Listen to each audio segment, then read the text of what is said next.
Begitulah cepatnya hari itu berlalu. Hari berubah menjadi pekan, pekan menjadi bulan, bulan menjadi tahun, tahun menjadi windu, windu berubah menjadi abad.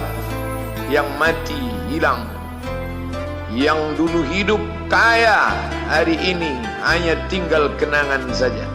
Kemana mereka dulu yang hebat-hebat, bangsawan, para penguasa? Semuanya mati ditelan zaman. Yang tinggal hanya apakah dia orang paling baik, dicatat dengan tinta emas, atau dia orang paling jahat, dihujat, dicaci dan dimaki. Harimau mati meninggalkan belang, gajah mati meninggalkan gading, manusia mati meninggalkan nama, nama yang baik atau nama yang buruk. Wa tilkal ayyamu nudawiluha bainan nas. Demikianlah hari demi hari kami pergantikan di antara manusia. Untuk apa hari ini dirubah Allah Ta'ala? Mengapa hari ini datang silih berganti dan kita ada di dalam zaman itu? Liya'lamallahu alladhina amanu. Allah ingin menguji siapa yang imannya tetap istiqamah, siapa yang masih tetap beriman sampai hari ini. Khatib mengucapkan alhamdulillah, nikmat yang paling besar adalah nikmat istiqamah dalam iman dan Islam. Berapa banyak ketika hari berubah, yang dulunya dia adalah orang baik-baik, hari ini berubah menjadi tidak baik. Yusbihu mu'minan, pada waktu pagi dia beriman, wa yumsi kafiran, petang hari dia berubah menjadi kafir.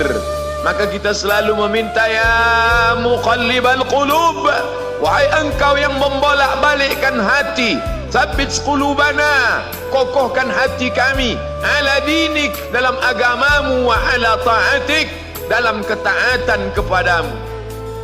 Berapa banyak yang dulu susah melarat, miskin, untuk sesuap nasi pun sulit, tapi begitu dilapangkan Allah rezekinya, tidak menjadi hamba yang bersyukur. Dia lalai, dia sangka itu karena jerih payahnya, dia kufur nikmat Allah Subhanahu wa ta'ala.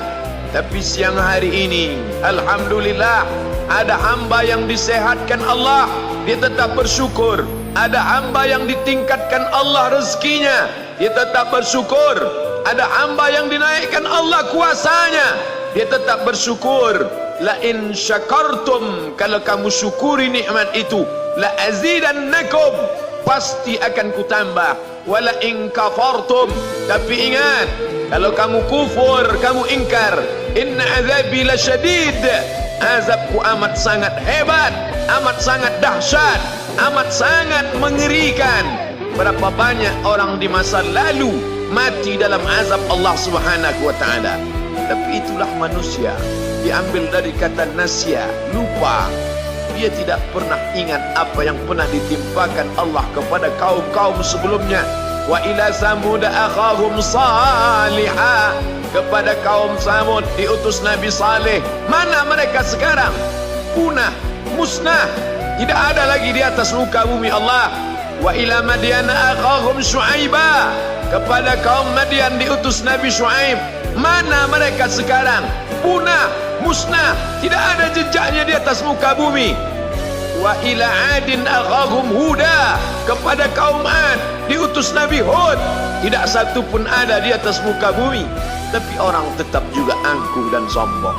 Memang itulah manusia yang berada di atas muka bumi Allah Subhanahu wa ta'ala.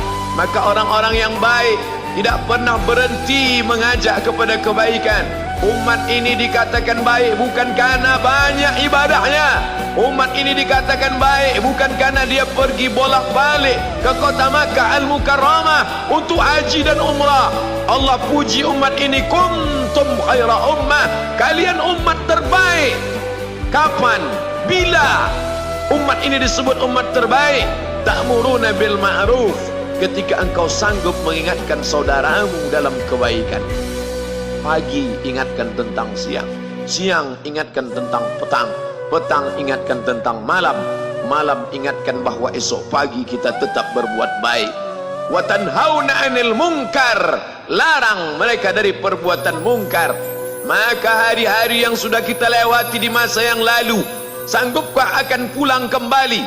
Pepatah Arab mengatakan, lan tarji'al ayyamul lati madat, yang lalu tak dapat terulang kembali. Apakah semua itu berlalu begitu saja? Tidak ada yang percuma, tidak ada yang gratis, tidak ada yang sia-sia. Semua akan diminta pertanggungjawaban di hadapan Allah Subhanahu wa ta'ala. Sejak kita tegak di atas muka bumi ini, sejak kita diberikan nafas, diberikan hidup, diberikan nyawa, maka sejak itu kita ditanya, apa khalaqnakum abatha? Apakah kalian kami ciptakan sia-sia? Apakah kami sangka? Apakah kamu semua menduga bahwa kami menciptakan kamu lalu kamu tidak akan kembali menghadap kami? Semua akan diminta pertanggungjawaban di hadapan Allah Subhanahu wa ta'ala. Tidak ada kata yang dapat terucap dari lidah orang beriman selain ucapan astaghfirullahaladzim. Ampunkan segala dosaku di masa yang lalu. Aku lalai dan lupa ya Allah. Kami termasuk orang-orang yang menghilangkan usia kami ya Allah. Kami tak tahu ke mana umur kami selama ini. Berapa jam untuk perbuatan dosa, berapa untuk perbuatan maksiat. Padahal ketika tiba masanya, kami semua akan menghadapmu, dan pada saat itu semua akan dihitung menit demi detik. Detik semuanya tak ada yang dapat dari luput panggilan Allah Subhanahu wa ta'ala. Tidak ada yang lepas daripada pengawasan. Inna alaikum lahafizin, bersama kamu ada malaikat hafazah kiraman mulia, katibin mencatat, ya'lamuna ma taf'alun, dia tahu semua yang kamu lakukan. Betapa waktu-waktu yang lalu itu tak dapat kita tebus dengan apapun selain kita perbaiki di masa yang akan datang. Tingkatkan kualitas salat berjamaah, tingkatkan membaca Al-Quran. Andai usia kita sudah lanjut, tak dapat kita jemput, maka kita didik anak cucu generasi akan datang menjadi generasi yang Qurani dan Islami. Sab'atun yudhilluhumullah, ada 7 di antara yang dapat naungan Allah. Yauma la dhilla illa dhilluh, hari itu tidak ada naungan kecuali naungan Allah Subhanahu wa ta'ala. Di antara yang mendapat naungan itu adalah syabun, anak muda, nasya'at fi ibadatillah, anak muda yang tumbuh beribadah kepada Allah Subhanahu wa ta'ala. Andai masa muda kita penuh dosa, andai masa muda kita penuh narkoba, andai masa muda kita penuh zina, wal iyadzu billah wa na'udzu billah, jangan sangka Allah tutup pintu taubat. Innallaha la yaghfiru ayyushraka bihi, Allah tak terima taubat orang yang mempersekutukannya. Wa yaghfiru ma duna dzalika liman yasha, tapi taubat selain itu diterima, dibukakan Allah Ta'ala. Mari perbaiki anak menantu, cucu, kawan, sahabat, andai talat, ajak ke jalan Allah Subhanahu wa ta'ala. Itulah salah satu memperbaiki yang masa lalu, kita perbaiki di masa yang akan datang. Di antara tujuan Allah mengapa dia buat kita masih hidup di akhir tahun ini, liya'lamallahu allazina amanu, Allah menguji siapa yang masih tetap dalam istiqamah iman dan Islam. Tujuan kedua, mengapa Allah buat kita hidup sampai hari ini?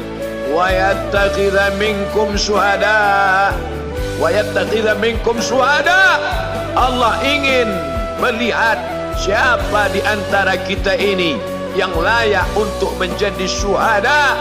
Iskariman, hidup mulia, au mutsyahidan, atau mati syahid. Pilihan orang Islam tidak banyak. Kalau hidup, hidup mulia. Kalau mati, mati syahid. Jangan hidup hina, mati terlunta-lunta, tidak diterima Allah Subhanahu wa ta'ala.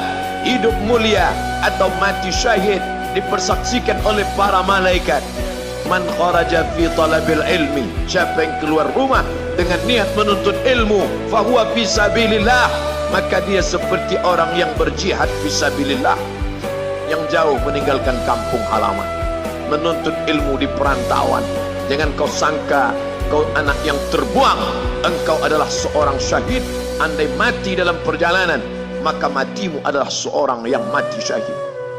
Mencari rezeki yang halal, meninggalkan anak dan istri demi untuk memberikan nafkah, menjaga diri dari riba, menjaga diri dari haram, menjaga diri dari syubhat. Ditinggalkan anak yang masih kecil, istri yang memerlukan kasih sayang. Kutinggalkan kalian bukan karena hawa nafsu, tapi ingin mencari yang halal. Tetesan air mata, penuh keringat dan kerinduan, munajat di tengah malam, dibayar Allah Ta'ala dengan tetesan darah seorang syahid. Man mata duna malihi, siapa yang mati membela kehormatan hartanya, fahuwa syahid, maka dia mati syahid. Betapa seorang yang susah melarat hanya untuk menjaga diri dari yang haram dan syubhat, Allah muliakan dia. Inna akramakum indallah, yang paling mulia di antara kamu di sisi Allah, atqakum, yang paling takut kepada Allah. Ramai kita di rumah Allah ini, yang paling kaya kah yang paling mulia? Tidak. Yang paling ganteng dan paling hebat kuasanya kah yang paling mulia? Bukan. Yang paling berilmu, buya, kiai, ulama, apakah dia yang paling mulia? Tidak ada jaminan. Tapi yang paling takut kepada Allah Subhanahu wa ta'ala, takut terjerumus dalam riba, takut terjerumus dalam syubhat, takut makan haram, sehingga dia biarkan dirinya dalam kesusahan, susah dalam pandangan manusia, melarat dalam pandangan orang kaya, tapi hidup mulia dalam pandangan Allah, para malaikat, nabi dan rasul. Hari ini orang itu dikatakan bodoh, hari ini dia dikatakan goblok, hari ini dia dikatakan kamu tolol sekali. Mengapa tidak kamu pakai kekuasaanmu? Mengapa tidak kamu pakai kesempatan? Hidup hanya sekali, pakailah sesuka hati. Tapi dia takut kepada Allah Subhanahu wa ta'ala. Pagi dan petang dia katakan, Allahumma ajirna minan nar, Allahumma ajirna minan nar, Allahumma ajirna minan nar. Selamatkan kami, aku, istriku, anakku, keluargaku dari api neraka ya Allah.